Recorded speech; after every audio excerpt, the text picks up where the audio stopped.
90 Day, the Last Resort star Jasmine Pineda has been crying about being broke despite her string of recent career milestones, making me curious about where all her money goes. Jasmine worked as an American literature teacher when she was in Panama. Gino had fallen for Jasmine because she was a beauty with brains, which she was with her 7 degrees and a PhD. Jasmine even claimed to be earning $3,000 a month through private tutoring. Jasmine launched her OnlyFans as soon as she stepped into the world of reality TV. I suppose she wanted to make the most of her 15 minutes of fame. Little did she know that she'd become the face of 90 Day Fiancé and star in several back-to-back spin-offs due to the dramatic nature of her relationship with Gino. However, despite her reality TV fame and her social media popularity, I have been spotting signs that show Jasmine has not been doing well financially and has a lot of money problems. Jasmine started being more vocal about her money problems amid her 90 Day, The Last Resort debut. Jasmine was aware that in just a few weeks, she'd have to stop pretending to be still together with Gino. She began bashing him in public and calling him out for not having supported her financially during her hour of need. I watched an interview on Access Hollywood where Jasmine claimed she didn't even have enough money to buy necessities, and that Gino never helped her get a driver's license or an old car. She found transportation in Michigan to be expensive. Jasmine was pretty upset when TikTok was momentarily blocked in the US.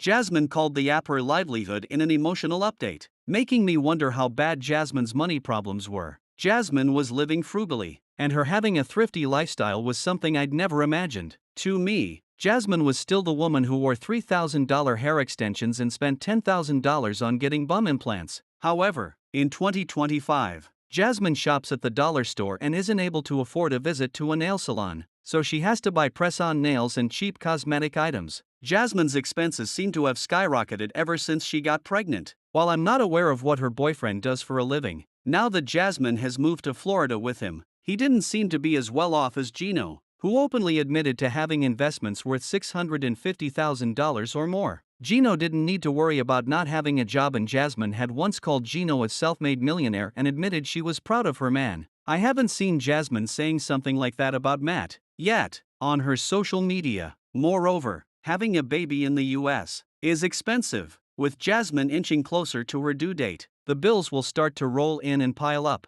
Jasmine has hinted at her baby having a possible heart condition, and costs can quickly spiral into hundreds of dollars, considering the medical care that Jasmine requires. Jasmine has bragged about being successful on Cameo and OnlyFans, but she could only be doing it to show Gino that she's better off without him. Her current lifestyle doesn't reflect her claims of career success. Even when 90 Day, The Last Resort's Jasmine was praising her self-made man, she mentioned how generous he was. Jasmine called him goals and her tutor who helped her invest her money wisely. Did Jasmine use up all her invested money for her to cry about being broke now? These comments were made by Jasmine in June 2022, a whole year before she moved to the US and learned that Gino had quit his job. Jasmine never expected that Gino would ever stop treating her like a princess. It was rumored to have been a transactional relationship after all.